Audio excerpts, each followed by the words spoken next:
with what's known as a VoIP solution or a voice over internet protocol. Cut our bills down quite a bit. What you're looking at right here is a list of stations that are not currently on a VoIP provider. And if you look, the cost that we're paying for phone alone is quite high. Switching to this provider will take our phone bill down to about $26 a line. If you look over in the right-hand corner, you can really get to see what we're going to be saving. And this is a telephone system alone that we will be saving this money. Excellent. Just pay for his salary. Yeah. For 5 years. He gets paid a little bit more than that. That's what we're going to be headed towards, and what y'all just approved for purchase was required to put this infrastructure into place. That network equipment had to be in place before we can start switching over to this telephone provider. What telephone provider are we talking about? This is Nextiva. Okay. It's a voice over internet protocol provider.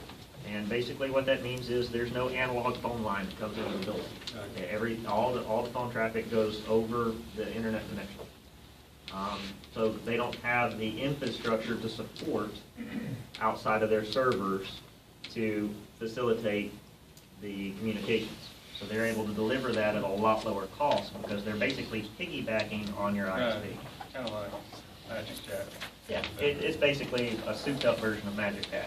Now, what that also is giving us is the ability to transfer calls between departments. It happens a lot. You get a call for your neighboring department. You're able to transfer that call. We'll be able to dial by extension to a different department or to the ESD. We've got extensions set up that actually take you directly to dispatch or the fire marshal's office. It makes things a lot more integrated and streamlined. And it also gives us the ability to hit an intercom button and be speaking to all these departments at once.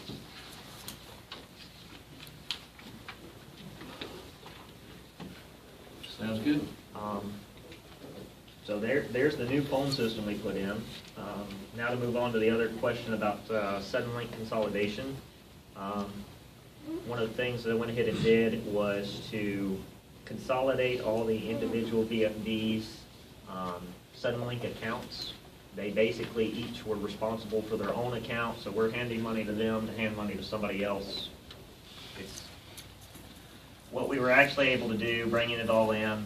Some of the departments had it, some of them didn't, where they had free cable. It was available to all of us, but until we got all those centralized, we didn't realize. Getting them all central, each of the VFDs that have sudden-link service at this point have free cable. We're no longer paying for cable. That's coming to us at about $2,000 a year savings. There are some departments right now that aren't eligible to get sudden-link cable because of their location. By bringing these in, gave us a little more power with sudden-link.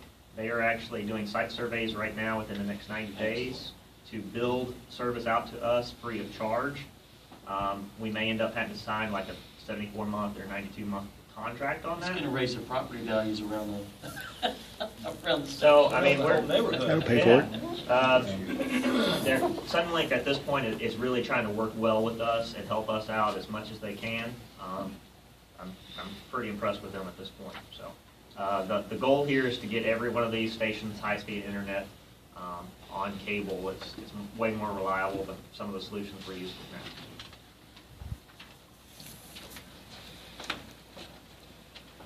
The only other real thing I have is station survey status. I only have 5 more left to do. 5 stations I haven't been to. That should be hitting in the next 2 weeks.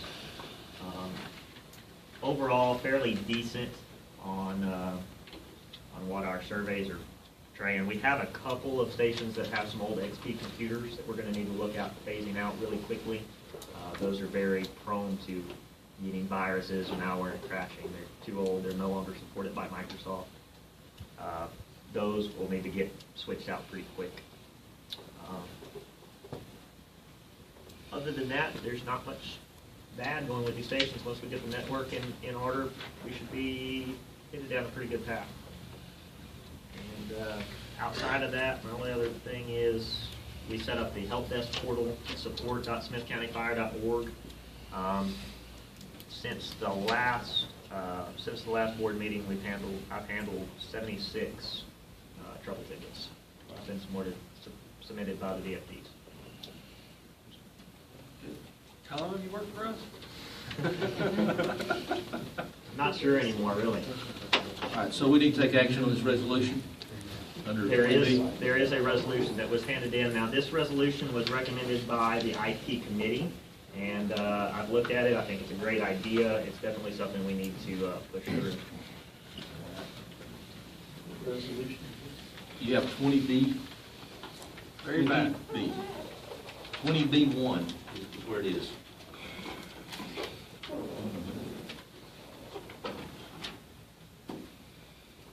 Equipment, software, hardware, be compatible with anything else we have in our district. Yeah, basically, it's ensuring that, it's basically asking. Don't run lone wolf. Yeah, we don't need individual VFDs purchasing electronic equipment or software. It may be something we already have, or something that is not the direction we're headed, or something that's not capable with what we're putting in. So this is, That all makes sense. yeah. Well, I motion to approve. Motion been made and seconded. All in favor of approving resolution 2015-002, say aye. Aye. Aye.